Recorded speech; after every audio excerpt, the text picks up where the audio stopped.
go Zoom timer, Mr. Laffey. We have a Zoom timer set, just so you can see where we land. It's Wyatt's job to take us in and out, but just for your benefits there. Let's start with that in 3, 2, 1. Take Zoom timer. Ready, bumper. In 3, 2, 1. Take.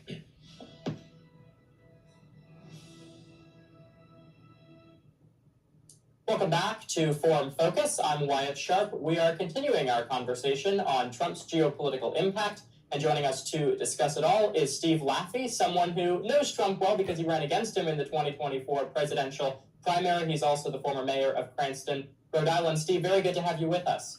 Great to be with you, Wyatt. Great show, and I am eager to tell you what is all wrong about the world with Donald Trump. So, Steve, I know you're a finance guy. I want to ask you about some of these tariffs and some of the other just generic geopolitical comments he's been making recently.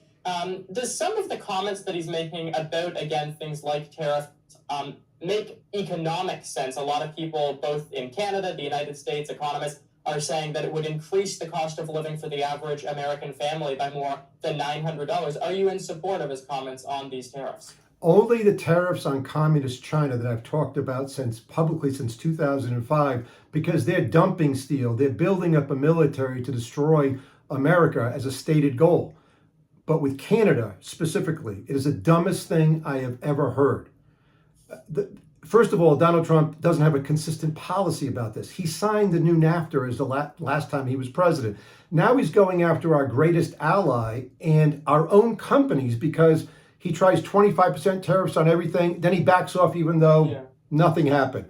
But the ones on steel and aluminum make no sense at all because, folks, America is the world superpower. Canada is an independent country and our closest ally, along with the UK, Japan, Australia. We have to figure out where all the steel, the aluminum, the things we need are made strategically. And if we need some more in America, let's get it. But we're always going to be able to get aluminum from our friends in Canada. This is dumb. Not only will it increase costs to consumers in America, but I only hope that Canada figures out how to stop Donald Trump, because Justin Trudeau did not figure it out by visiting him and kowtowed to him. It cost him his job, basically, right? What you need to do with Donald Trump is ignore him and double down on everything he does. So the people in Canada running the country need to say tomorrow morning, 50% tariffs on everything exiting our country to America, and say nothing more. Because guess what? In 3 months, there won't be any cars in America to buy. There won't be any Ford cars. Go ahead. And he has a lot of his own reasoning for doing this. I mean, he's saying it's because of fentanyl, because of the amount that's coming into the United States. If you talk to Canadian officials, they always now are citing the various statistics. They're talking about how it's more than 40,000 pounds coming in to the United States from the Mexican border, and it's only 50 pounds coming in from the Canadian border. That's only what's been reported. Of course, there is likely a lot more. But is there any way from your perspective that more Republicans will start to turn and speak out against him, specifically on tariffs? I mean, you hear a lot of people come, they say bad things about him, about his personality, about his character, but from an economic perspective, I talked to one Republican congressman just a little while ago who said that he is thinking a lot of Republican congresspeople within the House of Representatives will start to speak out against him because they're uncomfortable with the direction it will take the country. I hope they do. He yields a lot of power over our country elects people every 2 years for the House of Representatives. Senators are more independent.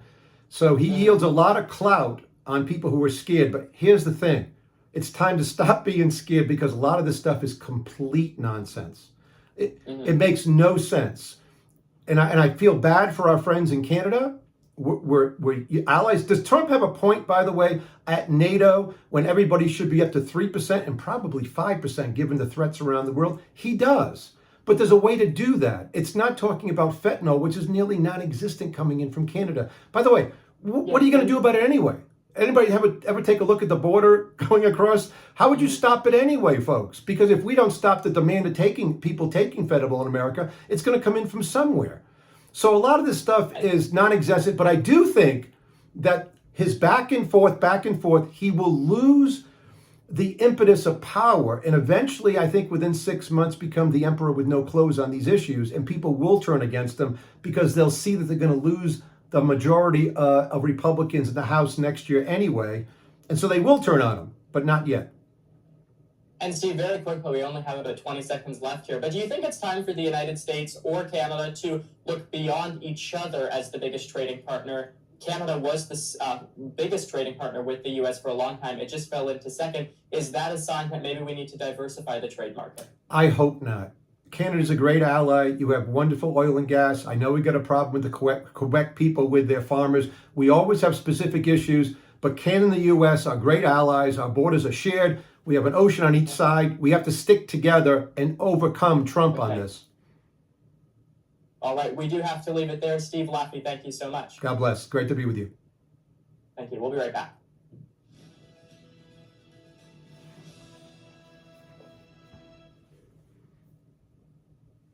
Okay. Perfect. That was great. Thank you, Steve. Yeah. Sorry, I know you're used to doing a podcast where we can talk for a long time, but